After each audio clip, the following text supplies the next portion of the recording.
Shalom. Terimalah salam warta dari Bukit Fajar. Jadikanlah mereka muridku. Dalam nama Bapa dan Putra dan Roh Kudus. Amin.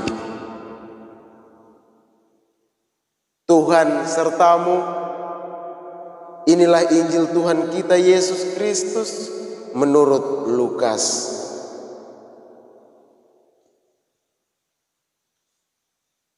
Semua orang heran karena segala yang dilakukan Yesus. Lalu Yesus berkata kepada murid-muridnya, "Dengarkan dan camkanlah segala perkataanku ini. Anak manusia akan diserahkan ke dalam tangan manusia." Mereka tidak mengerti perkataan itu, sebab artinya tersembunyi bagi mereka, sehingga mereka tidak dapat memahaminya. Dan mereka tidak berani menanyakan arti perkataan itu kepada Yesus. Demikianlah Injil Tuhan. Saudara-saudari yang terkasih dalam Tuhan kita Yesus Kristus, bacaan Injil hari ini merupakan pemberitahuan kedua tentang penderitaan Yesus setelah ia turun dari gunung Transfigurasi. Yesus turun gunung dan terlibat lagi dalam kehidupan sehari-hari ke tengah dunia yang sudah dipengaruhi dosa dan si jahat, yakni setan. Ketika Yesus dan ketiga muridnya turun dari gunung, langsung saja dia berkonfrontasi dengan situasi di mana para muridnya tidak mampu membebaskan seorang anak laki-laki yang dari waktu ke waktu diganggu oleh roh jahat. Dan roh itu terus menyiksa dirinya dan hampir-hampir tidak mau meninggalkannya.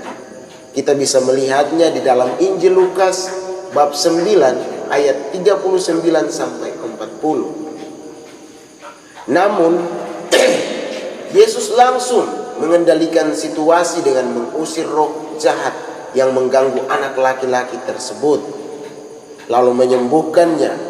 Semua orang heran karena segala sesuatu yang diperbuat oleh Yesus.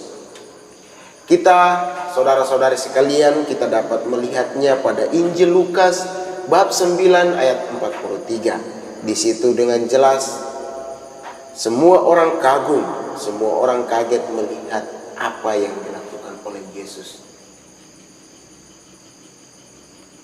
Jelas bahwa orang-orang banyak, termasuk para murid Yesus sendiri, mengakui bahwa Allah ada di tengah-tengah mereka.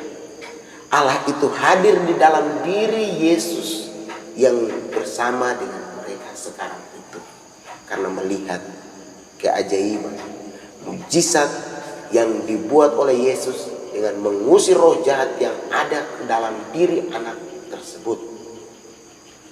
Saudara-saudari yang terkasih dalam Tuhan kita Yesus Kristus, ketika orang banyak masih keheran-heranan menyaksikan kuatnya kuasa Yesus, Yesus mengatakan sesuatu kepada muridnya yang membuat mereka semakin sulit memahami siapa dan apa misinya yang sesungguhnya. Yesus mengatakan kepada murid-muridnya itu bahwa dirinya akan diserahkan ke tangan manusia.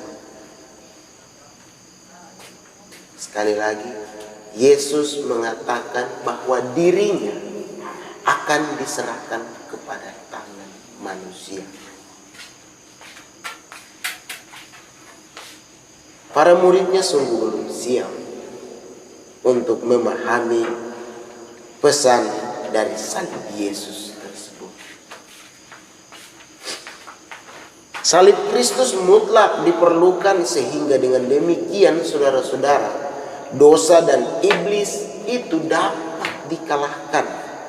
Bahkan setelah dia bangkit, Yesus mengutus Roh Kudus untuk mengajar kita, menolong kita untuk memahami bahwa segala berkat yang kita terima sekarang ini datang dari salib.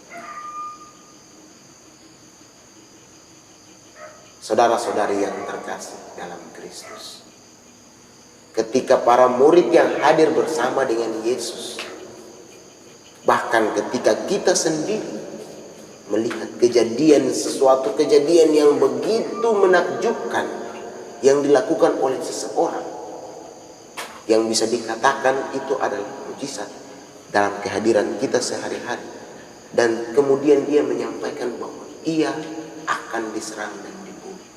Apa yang kita rasakan? Apa yang kita rasakan? Pastilah kita kaget. Wah, kenapa hal ini bisa terjadi? Dia begitu luar biasa melakukan sesuatu, dan tiba-tiba dia mengatakan bahwa dia akan diserahkan kepada tangan manusia untuk dibunuh. Tetapi saudara-saudari, para murid tidak mengerti maksud dari tujuan salib Yesus tersebut karena tidak memahami.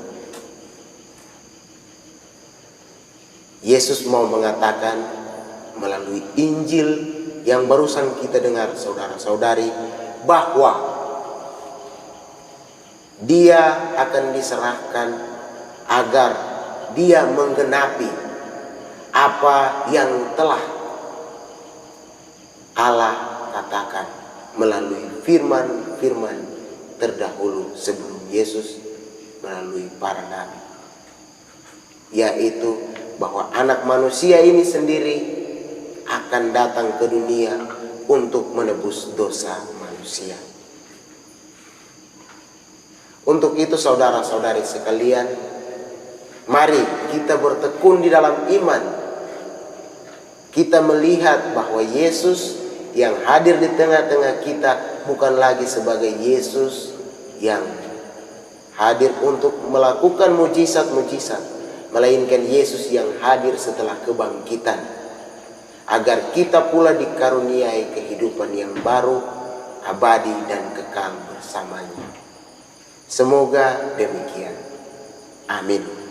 Pergilah Anda diutus dalam nama Bapa dan Putra dan Roh Kudus. Amin.